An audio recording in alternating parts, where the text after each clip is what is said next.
नमस्कार साथियों, निर्माण क्लासेज अयोध्या में आपका हार्दिक स्वागत है। यूपी पीसीएसजे 2018 के प्रश्नों को हम लोग सॉल्व कर रहे हैं। ला के प्रश्न पत्र को इस समय आज ला के प्रश्न पत्र का टर्न है आपका, जिसमें हम लोग आगे बढ़ते हुए विधिशास्त्र के कुछ प्रश्नों के साथ आज यहाँ पर हैं। तो ज़रा देखते हैं विधिशास्त्र में क्या प्रश्न आए हुए हैं। कुछ ये हैं, कुछ और भी हैं। तो आज कुछ प्रश्नों के साथ, किसी वस्तु का कब्जे वाले व्यक्तियों के पास असली मालिक को छोड़कर पूरी दुनिया के खिलाफ बेहतर हक होता है। यानी कि ये सिद्धांत जो कब्जे का है, ये किस वाद में कहा गया। आप जानते हैं कि पोजीशन कब्जा, इसे स्वामित्व का 9/10 हिस्सा माना जाता है। यानी कि सिर्फ एक मालिक ऐसा होता है जो कब्जेदार को विस्थापित कर सकता है, वास्तविक स्वामी। इसके अलावा कब्जेदार को कोई विस्थापित नहीं कर सकता है। तो वही बात ये लिखा हुआ है, किस वाद में कहा गया। तो बहुत सीधा सा है, आर्मरी वर्सेस डेलामायर में ये बात कही गई। ठीक है, आर्मरी वर्सेस डेलामायर का वाद मोस्ट इम्पॉर्टेंट है आपका कब्जे में, उसमें कहा गया है। और जो वाद हैं आर वर्सेज मूर, ब्रिजेज वर्सेज हाक्सवर्थ, यहाँ पर सिर्फ और सिर्फ कब्जा क्या होता है इस बात को डिफाइन किया गया है। लेकिन कब्जे की वैल्यू की बात जब आएगी तो आर्मरी वर्सेस डेलामायर आपको याद रखना रहेगा। दूसरा है, विधिक व्यक्तित्व का सैवनी द्वारा दिया गया सिद्धांत कौन सा है। ठीक है, विधिक व्यक्तित्व का सैवनी द्वारा यथार्थवादी रियलिस्टिक है, काल्पनिक है, कोष्टक ब्रैकेट थ्योरी है या उद्देश्य थ्योरी है। तो आप पढ़ते हैं तो आपको सीधा सीधा पता है। ये सब मोस्ट इम्पॉर्टेंट क्वेश्चन है।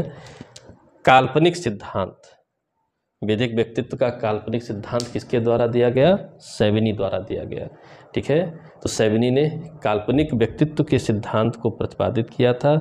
इस बात को आप ध्यान रखे रहिएगा। सीधा प्रश्न है, सीधा उत्तर है, उलझने की आवश्यकता नहीं है। प्रथागत विधि को विधि मानने से इनकार कर दिया। अब मज़ेदार बात यह है, प्रथाओं को कौन नहीं मानता है अगर आप इस बुक पढ़ रहे हैं।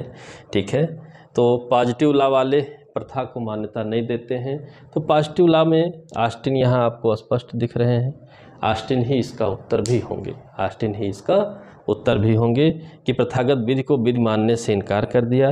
रीज़न क्या है? Positive law. ठीक है, पॉजिटिव लॉ जो होता है, पॉजिटिव लॉ थ्योरीज में आपने पढ़ा होगा कि यहाँ पर जैसे ऑस्टिन को ही ले लें, संप्रभ, समादेश और अनुशस्ति का सिद्धांत इन्होंने दिया। यानी कि विधि वही है जो संप्रभ सावरन कहता है, उसका जो समादेश होता है, कमांड होता है, वही विधि मानते हैं ये। और अगर उसका उल्लंघन किया जाए तो उसके लिए सेंटेंस दिया जाता है, अनुशासन दी जाती है। तो जाहिर सी बात है, जब ऑस्टिन विधि को अगर बात की जाए तो समादेश को मानते हैं, कमांड को मानते हैं सावरन के, तो प्रथा को मान्यता देने का सवाल ही नहीं उठता है। तो इस बात को ध्यान रखे रहिएगा। अगला हमारा प्रश्न है, टेकिंग राइट्स सीरियसली पुस्तक के लेखक कौन हैं? ठीक है, हार्ट, केल्सन, ड्वार्किन, जूलियस स्टोन। ठीक है, तो इसके जो लेखक हैं वो ड्वार्किन है। टेकिंग राइट्स सीरियसली, ठीक है, ड्वार्किन है।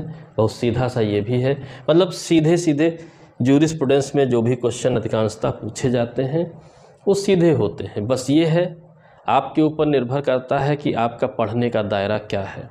ज्यूरिस के डर से अगर आप दबे हुए हैं तो आपको समस्या रहेगी।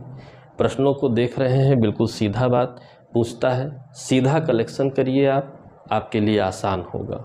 ठीक है, प्रीलिम्स का ज्यूरिस खतरनाक नहीं है। मेंस में ज्यूरिस्प्रूडेंस आपका सिलेबस में नहीं है, लेकिन उसका योगदान बहुत ज़्यादा है कि ज्यूरिस के जरिए जो आपकी समझ बनी हुई है, उस समझ के जरिए आप मेंस के उत्तरों को बहुत अच्छा लिख सकते हैं। तो वहाँ पर योगदान दूसरे तरीके से इनडायरेक्टली है।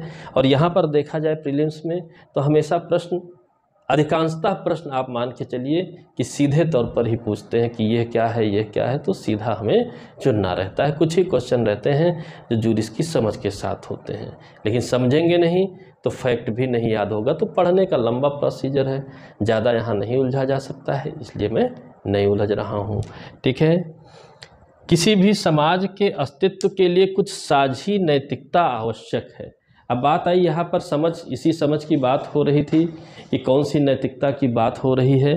तो किसी भी समाज के लिए, ठीक है, कुछ साझी नैतिकता आवश्यक है। तो ये कौन है? फुलर हैं, हार्ट हैं, केल्सन हैं, न्यायमूर्ति कृष्णा अय्यर लिख करके भी आपको कंफ्यूज कराया गया है। ठीक है, तो आप जानते हैं हार्ट जो है ये समाजशास्त्रियों, नेचुरलिस्टों, पॉजिटिविस्टों सबके बीच की कड़ी है। तो वही इन्होंने कहा, समाज को स्पष्ट करते हुए कहा है कि समाज, जो सभ्य समाज होता है वो नैतिकता के साथ होता है। तो कुछ साझी नैतिकताएं आवश्यक होती हैं, यानी वैल्यूज, जो मोरल वैल्यूज हैं, जब साझा रहेंगे, समान रहेंगे, इंसानियत जैसे हम शब्द यूज करते हैं, तो उसको इन्होंने कोड किया है, अपना स्टेटमेंट दिया है। ये हार्ट का आपका स्टेटमेंट है, सीधे तौर पे आपको जानना है। अगला प्रश्न है, आधिपत्य का आशय कब्जे का आवश्यक तत्व है। ठीक है, आधिपत्य का आशय कब्जे का आवश्यक तत्व है। ठीक है, एनिमस डोमिनी। ठीक है, एनिमस डोमिनी तो कब्जे का आवश्यक तत्व है। किसने कहा है? सैवनी, शामंड, पोलक, इहरिंग। ठीक है, तो बहुत सीधा सा जो है सैवनी का सिद्धांत है। आधिपत्य का आशय यानी कि धारण करने का जो हमारा आशय होता है, मानसिक आशय होता है, उस बात को इन्होंने कब्जे के आवश्यक तत्व में, जैसे कई बार होता है किसी मीडिएटर के पास फिजिकल पोजीशन होता है, ठीक है, लेकिन माना किसका जाता है? जो वास्तविक रूप से उसका स्वामी हो या वास्तविक रूप से धारण करता हो, फिजिकली नहीं, मेंटली। तो वही आधिपत्य का आशय। जैसे आपने अपने किसी सर्वेंट को कोई सामान दिया कि ले जाओ स्टोर में रख दो, रास्ते में कोई घटना दुर्घटना होती है, या मान लीजिए वो सर्वेंट सामान लेकर भागता है, तो सर्वेंट ने चोरी की, और चोरी आप जानते हैं कब्जे के विरुद्ध होती है, चोरी कब्जे के विरुद्ध होती है। यदि फिजिकली पोजीशन उसके हाथ में था, कब्जा उसका मान लिया जाए, तो वो कभी चोरी नहीं कर सकता है। तो अगर हमें समझना है कि एनिमस डोमिनी क्या है, आधिपत्य का आशय क्या है, तो उसका सबसे अच्छा एग्जाम्पल हमारे आईपीसी में चोरी में दिया हुआ है कि कब्जे के विरुद्ध अपराध है। और एक सिंपल सा एग्जाम्पल मैं बोल रहा हूँ कि नौकर को आपने दे दिया कि ले जाओ रखाओ, और फिजिकली उसके कब्जे में दिख रहा है, वो लेकर के भाग गया, तो क्या मान लिया जाएगा? चोरी उसने की है। तो वही है, ध्यान रखना है। ठीक है, कब्जे का आवश्यक तत्व है। ठीक, सैवनी ने प्रतिपादित किया। न्याय सामाजिक संस्थाओं का प्रथम गुण है। बहुत सिंपल सा स्टेटमेंट है, न्याय सामाजिक संस्थाओं का प्रथम गुण है। यह किसका कथन है? तो ये जॉन रॉल्स का कथन है। सामाजिक रूप से आप देखेंगे रास्को पाउंड, अरस्तु, महात्मा गांधी, जॉन रॉल्स, तो अरस्तु तो नहीं होंगे, ठीक है, पाउंड जी भी नहीं होंगे। सीधा स्टेटमेंट। जूरिस की यही खास बात है कि जब विचारधाराओं से प्रश्न पूछता है तो हम आसानी से पकड़ ले जाते हैं, लेकिन जब बहुत से विधिशास्त्री हैं, बहुत तरीके की बातें उन्होंने कही हैं, तो स्टेटमेंट जो प्रमुख हो वो स्टेटमेंट किसका है, इस बात पर ध्यान रखने की नितांत आवश्यकता होती है। तो अगर हम देखते हैं कि न्याय सामाजिक संस्थाओं का प्रथम गुण है, अगर इस स्टेटमेंट की बात करें, ठीक है, justice is the first virtue of social institution, तो हमारा उत्तर है जॉन रॉल्स इसके प्रतिपादक हैं, इस सिद्धांत के प्रतिपादक हैं, या ये बात जॉन रॉल्स ने कही है। बहुत सीधा है। सारे क्वेश्चन ऐसे हैं जो दोबारा निश्चित तौर पे आएंगे, इसलिए ध्यान से समझिएगा। अगली बात है, लिस्ट 1 और 2 दिया हुआ है, संत थॉमस एक्विनास, जॉन ऑस्टिन, केल्सन और रॉल्स।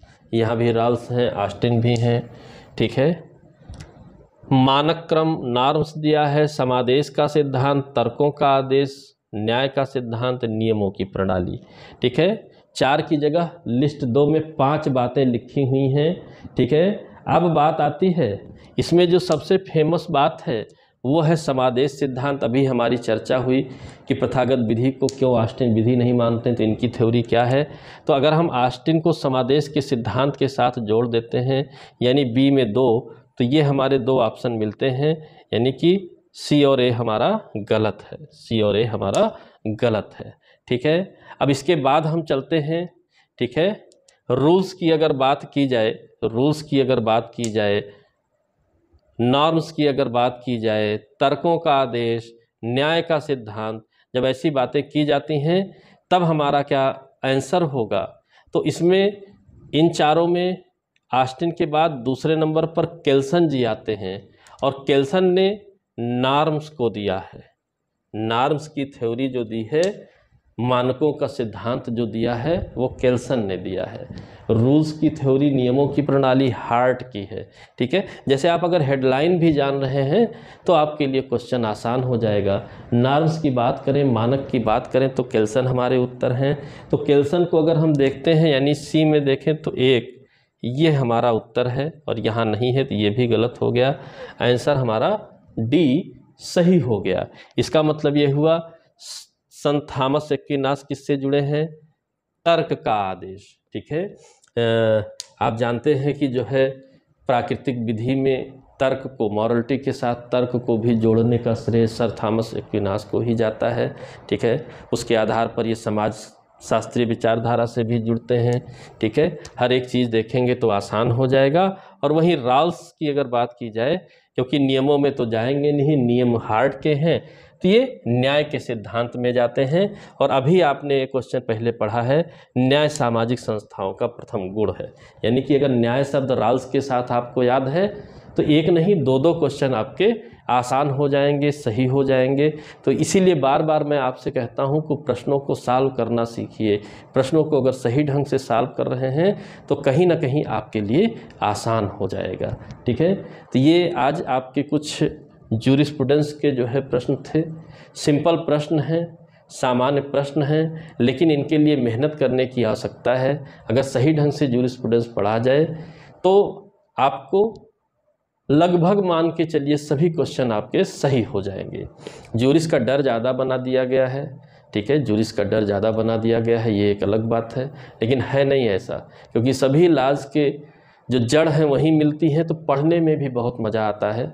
ठीक है, आप लोगों में बहुत से लोगों ने ऐप डाउनलोड किया है, कुछ दिन में आपकी ज्यूरिस की क्लास उस पर अपलोड हो जाएगी। ठीक है, वीडियोज़ और PDF के सहित। उससे बाहर आपका एक भी प्रश्न नहीं आना है, तो कुछ दिनों में अपलोड करने का प्रयास है, जल्दी अपलोड हो जाएगा, तो वहाँ से आप डाउनलोड कर सकते हैं, पढ़ सकते हैं और आपको लगेगा कि हाँ ज्यूरिस कितनी काम की चीज़ है और कितनी सरल चीज़ है, पढ़ने में कितना मज़ा आता है। लॉ में भी इंटरेस्ट बनेगा, क्वेश्चंस में भी इंटरेस्ट बनेगा। तो कुछ दिन इंतज़ार करिए, फिर आपको वहाँ ऐप पर डाउनलोड करने का मौका मिलेगा। क्वेश्चंस वहाँ पर डाउनलोड हैं। क्वेश्चंस के PDF अगर आपको चाहिए, 750 प्रश्नों का PDF है, जिसके बाहर आपका कोई भी प्रश्न नहीं आना है, उसे आप अभी भी डाउनलोड कर सकते हैं। ऐप में जाइए, स्टोर में जाइए, आपको ज्यूरिस्प्रूडेंस के 750 क्वेश्चन PDF मिल जाएंगे, उनको आप डाउनलोड कर लीजिए, पढ़िए। हर एक क्वेश्चन आपको अगले प्रश्न पत्र में वहीं से मिलेगा, इस बात की गारंटी है।